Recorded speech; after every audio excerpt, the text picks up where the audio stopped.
Almanaku On This Day, ngjarjet më të rëndësishme të ditës në Top Albania Radio. Në vitin 70, perandori romak Titus dhe legjionet e tij rrëzojnë murin e Jeruzalemit dhe hynë në qytet, djekin, plashkisin, vrasin, zënë rob dhe dhunojnë. 1257, Krakov në Poloni, merr të drejtat e qytetit. I ngritur mbi një vendbanim të epokës së gurit, Krakovi është sot qyteti i dytë më i rëndësishëm i Polonisë. 1832, fillon kryengritja e studentëve në Paris. 1849, Danimarka bëhet monarki kushtetuese me nënshkrimin e kushtetutës së re. 1942, lufta e dytë botërore, Shtetet e Bashkuara i shpallin luftë Bullgarisë, Hungarisë dhe Rumanisë. 1942, Ian Fleming bëhet student i parë i diplomuar nga një shkollë spionazhi në Kanada. Stërvitje në këtë shkollë, Fleming do ta përdorte më vonë për të krijuar karakterin letrar James Bond për romanet me agentin 007. 1959, betohet qeveria e parë e Singaporit.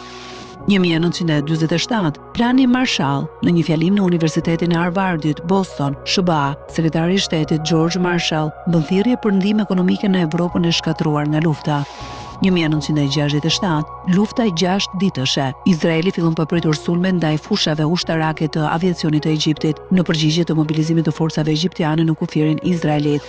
1968, Robert Fitzgerald Kennedy, kandidat për president i Shteteve të Bashkuara të Amerikës, qellohet në hotelin Ambasador në Los Angeles nga Sirhan Sirhan. Robert Kennedy ndron jetë të nesërmen. 1981, SBA njoftohet se 5 persona në Los Angeles, Kaliforni, kanë një formë të rrallë të pneumonisë që shfaqet vetëm tek pacientët me sistemet imun të dobësuar. Më vonë do të rezultonte se këto ishin rastet e para të SIDA-s. 1998, një grevë fillon në një fabrikë të firmës General Motors në Flint, Michigan, e cila shpejt u përhap në 5 fabrika të tjera General Motors. Greva zgjati 7 javë. 2003, një val e madhe nxehtësie arrin Pakistanin dhe Indinë. Temperaturat kalojnë mbi 50 gradë Celsius. 2006, Malizi shpall pavarësinë ndaj Bashkimit Shtetëror Serbi-Malizi.